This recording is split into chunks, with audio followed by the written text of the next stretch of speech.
Life insurance की composite exam preparation अगर आप कर रहे हो तो सबसे पहले मैं आपको ऑल द बेस्ट देना चाहती हूँ। बट सिर्फ एग्जाम पास करके इस कहानी को आपको शुरू करना है और इस फील्ड में आपको ग्रो करना है, ये ज्यादा जरूरी है या कॉन्सेप्ट समझना ज्यादा जरूरी है? तो आप मुझसे सहमत करोगे कि कोई भी फील्ड में हमें बड़ा सक्सेस तभी मिलता है जब हम उसके कॉन्सेप्ट को डीप रूटेड समझते हैं। अब IC38 ये जो गवर्नमेंट का सर्टिफिकेशन है, जो एक कंपोजिट लाइसेंस के लिए जरूरी है, इसकी पढ़ाई करते वक्त कोई भी नए इंसान को तकलीफ ये होती है कि वोकैबलरी समझ नहीं आती है। और अगर आपको ये वोकैबलरी समझ में आ गई, आपको बेसिक लेवल का कॉन्सेप्ट समझ में आ गया, तो हर चैप्टर को डीप लेवल पे समझना आपके लिए इजी हो जाएगा। और इसको समझाने के लिए मैं आज आपके लिए वही हमारा फेमस मूवी आपके सामने रख रही हूँ और मूवी का नाम है शोले। तो इंश्योरेंस का शोले आज थोड़ा समझते हैं। तो क्या आपको याद है ये जो शोले मूवी थी, इसमें जो का नाम भी है रामगढ़। अब इस रामगढ़ के गांव में आपको कई लोग दिखेंगे। ओके, ये जो लोग हैं ये उस गांव वाले हैं। इसमें अब्दुल चाचा है, इसमें आपके सारे ये गांव के लोग हैं, बसंती भी यहीं पे है। ये सारे जो लोग हैं ये इस गांव में रह रहे हैं। और ये गांव के लोग परेशान हैं क्योंकि ये पहाड़ी इलाका है और इस पहाड़ी इलाका में एक बहुत ही क्रूर डाकू गब्बर सिंह रह रहा है। और ये गब्बर सिंह हर बार रामगढ़ में आता है, लूट करके चला जाता है। एक दिन गांव के सभी लोग उस गांव के ठाकुर के पास गए। ये जो ठाकुर है, अभी आपको याद होगा, ठाकुर के दो हाथ नहीं थे, ये वही ठाकुर ठाकुर है। ओके, और ये बड़े से घर में रहता है। तो ये गांव के लोग ठाकुर के पास गए और ठाकुर से कहा कि हमें इस गब्बर से बचाओ। ठाकुर ने कहा मुझे 1 साल का समय दो, 1 साल के बाद मैं इसका कुछ सॉल्यूशन आपको देता हूँ। तो ठाकुर ने 1 ईयर क्या किया, तो 1 ईयर इसने एक स्टैटिस्टिक्स निकालने की कोशिश की कि गब्बर गांव में कितनी बार आता है, कितने घरों को लूटता है। ये सारा डेटा उसने जमा किया और इस डेटा के साथ 1 साल बाद फिर पूरे गांव की मीटिंग हुई। ठाकुर के सामने गांव वालों ने अपील की कि प्लीज इस गब्बर से हमें बचाइए, ये हमें लूट के जा रहा है हर बार। तो ठाकुर ने वो डेटा गांव वालों के सामने रखा।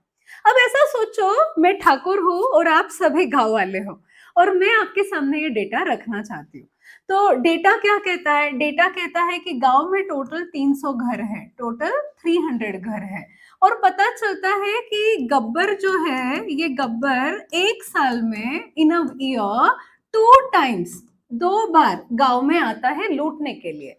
एक बार आता है होली पे, एक बार आता है दिवाली पे। याद है आपको? होली कब है, होली कब है, यही कहता था ना गब्बर हमारा। तो ये शोले वाला गब्बर भी साल में 2 बार आता है और गांव के घरों को लूट के जाता है। डेटा से एक और चीज पता चली कि हर बारी में गब्बर 2 घरों को लूटता है। तो इस इंफॉर्मेशन से हमें ये पता चलता है कि इन ईयर 4 घरों की लूट होती है। ओके, उससे ज्यादा गब्बर लूटता नहीं है, 4 घरों को लूट के जाता है। एक घर की कीमत जो है, मैक्सिमम लूट कितने रुपए की होती है? सो एक घर की लूट 2000 रुपीज की होती है। 2000 रुपए का एक घर का मैक्सिमम लूट हो सकता है। उससे ज्यादा कैपेसिटी गांव वालों की है ही नहीं कि उनको वो लूट के लेके जाए। अब ये जो डेटा है, ये जो इंफॉर्मेशन है, इस इंफॉर्मेशन से गांव ने और ठाकुर ने मिलकर क्या सॉल्यूशन निकाला होगा? तो एक सॉल्यूशन ये है कि हम जब होली और दिवाली पे घर में पैसे नहीं रखेंगे। तो गब्बर है भाई, गब्बर होली दिवाली नहीं कोई और 2 डेट पे आ जाएगा, तो ये सॉल्यूशन तो सही नहीं है। फिर एक सॉल्यूशन क्या कहता है कि हम ही पैसे जमा करके गब्बर को दे देते हैं। तो अगर आप दे दोगे तो वो फिर भी आके लूटेगा क्योंकि उसको लूटना है। ओके, आप अगर उसको पैसा दे दोगे तो ये ज्यादा सही विकल्प नहीं है, ये राइट सॉल्यूशन नहीं है। तो बहुत ज्यादा भेजबाजी के बाद इंश्योरेंस का इंपॉर्टेंस यहाँ पे आया। तो हमारा इंश्योरेंस का टॉपिक है। थोड़ा सा इस टॉपिक के जरिए देखते हैं कि इस पूरे स्टोरी में इंश्योरेंस कैसे फिक्स्ड होता है। तो गब्बर ने कहा कि टोटल 300 घर है और हर घर की कीमत 2000 है। सो 2000 इंटू 4 यानी 8000 रुपए जो है, ये एक एक गांव की साल की लॉस है। 8000 रुपए से ज्यादा उस साल का लॉस नहीं हो पाता है। कैसे निकाला? 2000 इंटू 4, तो ये आ गया आपका 8000 रुपीज। सो ये 8000 रुपए का जो लॉस है ये गांव का है। किसका घर लूटा जाएगा किसी को नहीं पता। हो सकता है अब्दुल चाचा का, हो सकता है रहीम चाचा का, हो सकता है बसंती का, किसी का भी घर लूटा जा सकता है। सो इस 8000 को डिवाइडेड बाय 300 कर दोगे तो आपको पर पर्सन एक कॉस्ट मिलेगी। तो ये कॉस्ट कितनी है? चलो फटाफट आप लोग भी निकालो, कैलकुलेट करके देखो। 8000 डिवाइडेड बाय 300, तो आपको पता चलेगी कि एक घर की, एक गांव की जो मैक्सिमम लॉस बेरिंग कैपेसिटी है या शेयरिंग कैपेसिटी है, तो ये कितनी है? सो ये है 26 रुपए। ओके, इसको थोड़ा सा 26 रुपए प्लस ठाकुर का इसमें प्रॉफिट भी थोड़ा जोड़ लेते हैं। ओके, उसके बाद में थोड़ा इसके अंदर टैक्सेस भी जोड़ लेते हैं, क्योंकि अगर ये अरेंजमेंट करनी है तो आपको थोड़ा सा कॉस्टिंग आएगा। सो मोटा मोटा पकड़ लेते हैं कि 30-35 रुपीज अगर एक घर वाला देगा, एक घर का आदमी 30-35 रुपए देगा, तो इस 35 रुपए से एक तिजोरी ठाकुर के घर में बनाई जा सकती है, और इस तिजोरी में ये 8000 रुपए रखे जा सकते हैं। ओके, जब भी गब्बर आएगा और ये गब्बर एक घर को लूट के जाएगा, ठाकुर उसे 2000 रुपए दे देगा। फिर गब्बर ने इसको लूटा, यहाँ पे 2000 मिल गए, इसको लूटा, यहाँ पे 2000 मिल गए, इसको लूटा, यहाँ पे 2000 रुपए मिल गए। एक साल ऐसे निकल गया, अगले साल फिर सब लोगों ने पैसे इकट्ठा किए, ठाकुर के पास रखे, फिर यही स्टोरी बनी। और this is what the insurance arrangement. Insurance का सिंपल मतलब है एका मेका सहाय्य करो अवघे धरो सुपंथ, यानी हम सब, हमारी जो लॉस है, हमारी जो रिस्क है, इसको क्या करेंगे? शेयर करेंगे, और इस शेयरिंग से जो किटी क्रिएट होगी उसी में से क्लेम सेटलमेंट होगा। अब इस हमारे स्टोरी में थोड़े हम वोकैबुलरी को समझते हैं। सो वोकैबुलरी क्या है कि ये जो इंसान है जिसका लॉस हुआ है, इसने ठाकुर के पास ये प्रीमियम जमा किया, राइट? ये प्रीमियम जमा किया, तो इसको हम कहेंगे पॉलिसी होल्डर या पॉलिसी होल्डर, क्योंकि इसने पॉलिसी निकाली है। तो ठाकुर कौन हुआ? तो Thakur is insurer. So what is the meaning of insurer? जिसने इंश्योरेंस निकाला है। बहुत सिंपल वोकैबुलरी है। जहां पे भी वर्ड आता है अर, इसका मतलब होता है देने वाला। इंश्योरर, इंश्योरेंस देने वाला। ट्रेनर, ट्रेनिंग देने वाला। पेयर, पैसे देने वाला। टीचर, टीचिंग करने वाला, देने वाला। ओके, सो जहां ईयर वर्ड आता है, जैसे एम्प्लॉयर, एम्प्लॉयमेंट देने वाला। सो जहां ईआर वर्ड होता है, English is so funny language, ER is देने वाला। सिमिलरली इंश्योरर यानी इंश्योरेंस की कंपनी, यानी हमारे भाषा में जो इंश्योरेंस की कंपनी है, it's a what? It's a Thakur. Okay, company, insurance की कंपनी। जैसे बजाज एलियांस हो गया, टाटा एआई हो गया, एसबीआई लाइफ इंश्योरेंस कंपनी, सब ठाकुर है ये। ओके, ये लोगों ने ये अरेंजमेंट की है कि सबका जो रिस्क है एक जगह को लाएंगे और वो क्लेम देंगे। ओके, तो अब ये ठाकुर ने 8000 रुपए जहां रखे हैं, उसे क्या कहते हैं? उसे कहते हैं लाइफ फंड। उसे कहते हैं लाइफ फंड। जहां पॉलिसी होल्डर का पैसा एक जगह रखा जाता है, उस तिजोरी को कहते हैं लाइफ फंड। सो ठाकुर की तिजोरी क्या है? Life fund. हमारे शोले के स्टोरी की जो ये तिजोरी है, इसे हम क्या कहेंगे? Life fund. अब लाइफ फंड के पैसे से क्या ठाकुर अपनी बहू की शादी कर सकता है? याद है आपको शोले में ठाकुर की बहू थी, ओके, उसकी शादी वो करवाना चाहता था। तो क्या लाइफ फंड के पैसे से ठाकुर अपनी बहू की शादी करवाते हैं? Answer is no. Thakur life fund का पैसा अपने यूज के लिए यूज नहीं कर सकता। जैसे SBI life insurance company SBI life insurance के लाइफ फंड का पैसा बैंक्स के लिए यूज नहीं कर सकती। Tata AI life insurance company अपने लाइफ फंड का पैसा टाटा मोटर्स के लिए यूज नहीं कर सकती। तो लाइफ फंड का पैसा सिर्फ और सिर्फ पॉलिसी होल्डर का होता है, और इस पे पूरा के पूरा हक ये पॉलिसी होल्डर का होता है। तो इस पे एग्जाम में सवाल आता है, आपको इसको याद रखना है। ओके, सो यह है ठाकुर की तिजोरी, ये लोगों की है एक्चुअली पैसे। अब ये जो ग्रुप है, ये ग्रुप है, इसे क्या कहते हैं? इसे कहते हैं community of policy holder. Community of policy holder, एक ऐसा ग्रुप जिन्होंने इकट्ठा आके अपनी रिस्क को शेयर किया है, उसे कहते हैं कम्युनिटी ऑफ पॉलिसी होल्डर। एक आदमी इज अ पॉलिसी होल्डर और उस पॉलिसी के अंदर की जितनी भी कम्युनिटी है उसे कहते हैं कम्युनिटी ऑफ पॉलिसी होल्डर। तो आप थोड़ा सा ध्यान से समझो, क्या ऐसी अलग अलग अलग अलग कम्युनिटी है एक ही कंपनी के अंदर? तो आपको लगेगा आंसर इज यस, क्योंकि आप ये देखोगे कोई कोई पॉलिसी के अंदर रिस्ट्रिक्शन होता है कि इस प्रोडक्ट के अंदर 65 के ऊपर हम एंट्री नहीं लेंगे, यानी वो कम्युनिटी का एंट्री एज और मैक्सिमम एज को फिक्स कर दिया है। ओके, वो एक कम्युनिटी है। या इसमें स्मोकर को हम नहीं लेंगे, इसमें हम ड्रिंकर को नहीं लेंगे, इसमें कैंसर पीड़ित को नहीं लेंगे। सो उस कम्युनिटी में किसे लेना है और किसे नहीं, ये ठाकुर फैसला करता है। ओके, तो जिनकी रिस्क एक जैसी होती है, जिनका इशू एक जैसा होता है, उनकी एक कम्युनिटी बनाई जाती है। जैसे कैंसर पीड़ित की एक अनदर कम्युनिटी हो सकती है, स्मोकर लोगों की अनदर हो सकती है और नॉन स्मोकर लोगों की अनदर हो सकती है। तो ये इंटरनली होता है, इस पे आपको ज्यादा एग्जाम में क्वेश्चंस नहीं आएंगे, but conceptually you must understand community of policy holder के अंदर का रिस्क शेयर होता है। ओके, अब इसको और थोड़ा डीप समझते हैं। तो यहाँ पे ठाकुर की तिजोरी पता चल गई, इंश्योरर पता चल गया, कम्युनिटी पता चल गया। तो ये 2000 रुपए क्या है? व्हाट इज दिस 2000 रुपीज जो एक आदमी के रिस्क पे दिया जा रहा है? इसे कहेंगे सम एश्योर्ड। सम एश्योर्ड, सम का मतलब होता है total, okay, total, and assured का मतलब होता है गारंटेड। एक ऐसी टोटल अमाउंट जो रिस्क होने के बाद आपको दी जाती है उसे कहते हैं सम एश्योर्ड। ओके, बीमा की राशि, मराठी में हिंदी में इसे कहते हैं बीमा की टोटल राशि। ओके, तो इसका मतलब है सम एश्योर्ड, यानी 2000 रुपीज जो पॉलिसी ली गई है उसे कहेंगे हम बीमा की राशि।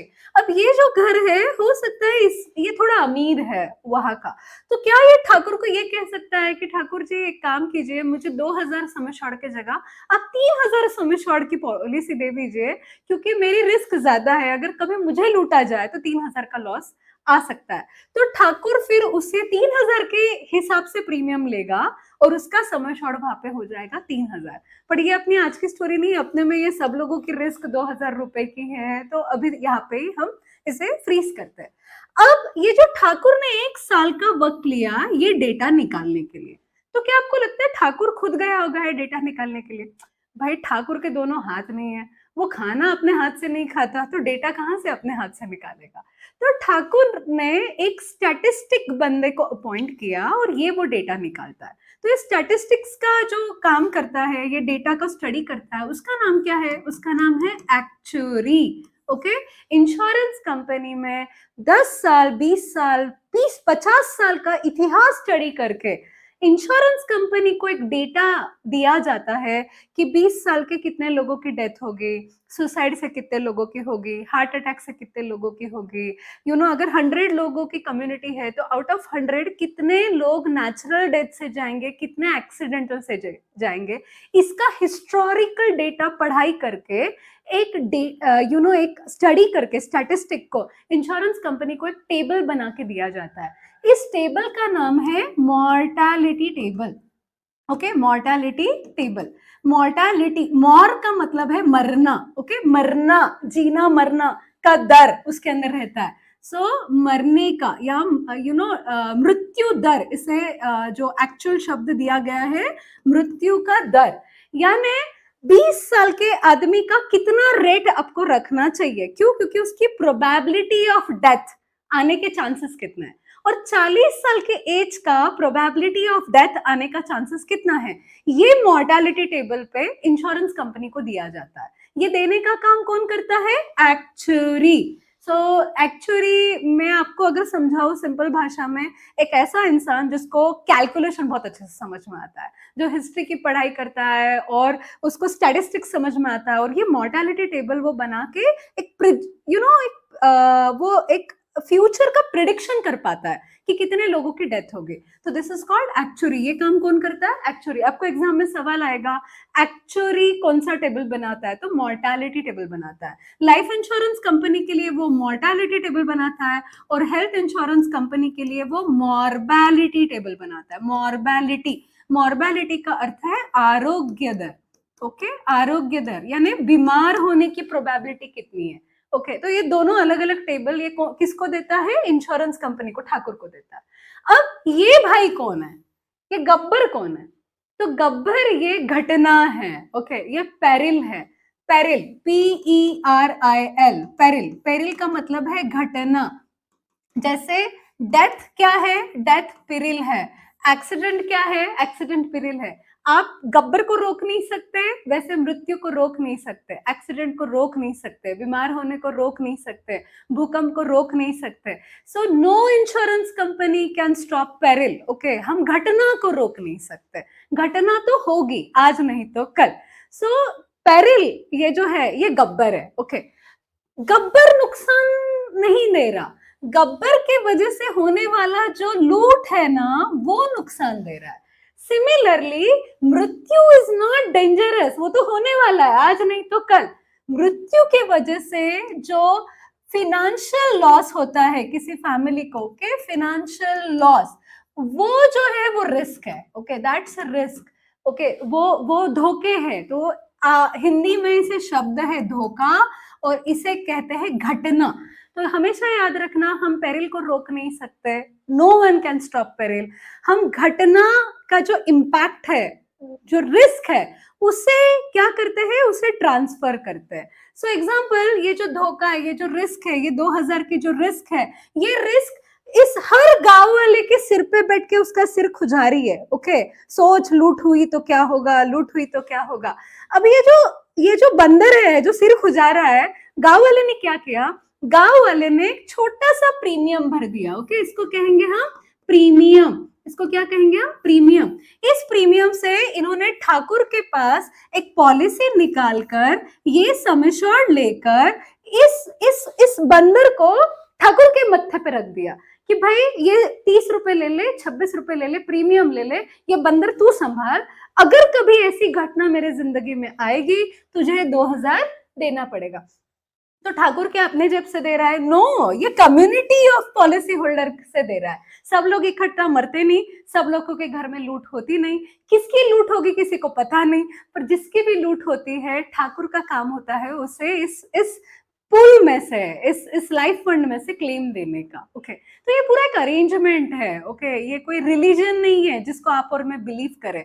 ओके, अगर आप TTMM करते हो, होटल में जाके खाना साथ में खाते हो, अगर आप बोलते हो कि भाई मेरे को अकेले को बर्डन नहीं, चल सब मिलके हम लोग एंटरटेनमेंट कर सकते हैं, तो जैसे आप एंटरटेनमेंट मिलकर करते हो वैसे रिस्क मैनेजमेंट भी आप मिलकर कर सकते हो, और इंश्योरेंस उसका एक प्रोविजन है। तो यहाँ पे क्या हो गया, पेरिल आपको समझ में आ गया, घटना, यहाँ पर रिस्क समझ में आ गया। अब रिस्क मैनेजमेंट के कई तरीके हैं। ओके, रिस्क मैनेजमेंट का पहला तरीका जो है कि भैया मैं रिस्क को रिड्यूस कर दूं। तो एग्जांपल, डेथ की प्रोबेबिलिटी है तो आप थोड़ा सा एक्सरसाइज अच्छे से कर लो, थोड़ा हेल्दी खाना खा लो, उससे आप आपकी रिस्क को क्या करते हो, रिड्यूस करते हो। ओके, रिस्क ट्रांसफर यानी क्या, फिर भी रिस्क हुई तो इंश्योरेंस कंपनी देगी। तो याद रखना, insurance is a risk transfer mechanism. Insurance क्या है, रिस्क ट्रांसफर का एक मैकेनिज्म है। ओके, क्या रिस्क को आप अवॉइड भी कर सकते हो? बिल्कुल रिस्क अवॉइड कर सकते हो, बट लाइफ इंश्योरेंस से उससे कोई लेना देना नहीं है। आपको रिस्क अवॉइड करना है, आप कर लो। जैसे एग्जांपल, मुझे लगता है कि मेरा गाड़ी से एक्सीडेंट हो सकता है, मैं गाड़ी ही नहीं चलाऊं। ओके, तो अगर मैं गाड़ी नहीं चलाऊंगी तो वो रिस्क मैं क्या कर रही हूँ, अवॉइड कर रही हूँ। रिस्क रिडक्शन भी होता है, जैसे मैं सीट बेल्ट लगा के गाड़ी चला रही हूँ, तो अगर मैं सीट बेल्ट लगा के गाड़ी चलाऊंगी तो उसे कहते हैं उसका इम्पैक्ट को मैंने रिड्यूस कर दिया। ओके, तो risk avoid, risk reduction, risk risk को ट्रांसफर। तो इंश्योरेंस क्या है, रिस्क अवॉइडेंस है क्या? नहीं। रिस्क रिडक्शन है क्या? नहीं। Insurance is a risk transfer mechanism. तो ये सारी छोटी छोटी बातों से आई होप आपको आपकी वोकैबुलरी नहीं पता चली होगी, आपको पता चला होगा कि Thakur is a insurer. Okay, एक policy holder is a insuree. इसको भी वर्ड क्या है, इंश्योरी।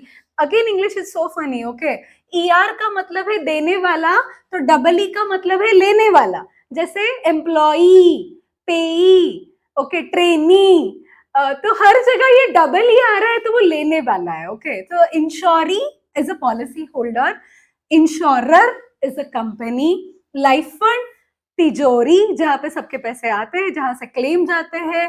Okay, 2000 is a sum assured, ये 26-27 रुपए इज अ प्रीमियम। स्टैटिस्टिक की स्टडी करने वाला एक्चुअरी। मॉर्टालिटी मृत्यु दर, मॉर्बेलिटी आरोग्य दर। उसके बाद में insurance is a risk transfer. तो ये सारी वोकैब्युलरी अगर आपको समझ में आई होगी, तो चैप्टर बाय चैप्टर पढ़ते वक़्त इन वोकैब्युलरी के साथ आप कॉन्सेप्ट को ज़्यादा समझ सकते हो। तो कैसी लगी आपको ये शोले की स्टोरी? ओके अगर आई होप आपको अच्छी लगी होगी, तो इसको प्लीज़ आके हमें बताना, तो हम ऐसी दूसरी स्टोरीज़ के साथ आपको हेल्प करेंगे, मनी मैनेजमेंट और ये जो प्रोफ़ेशन है इसको और बेहतर करने में।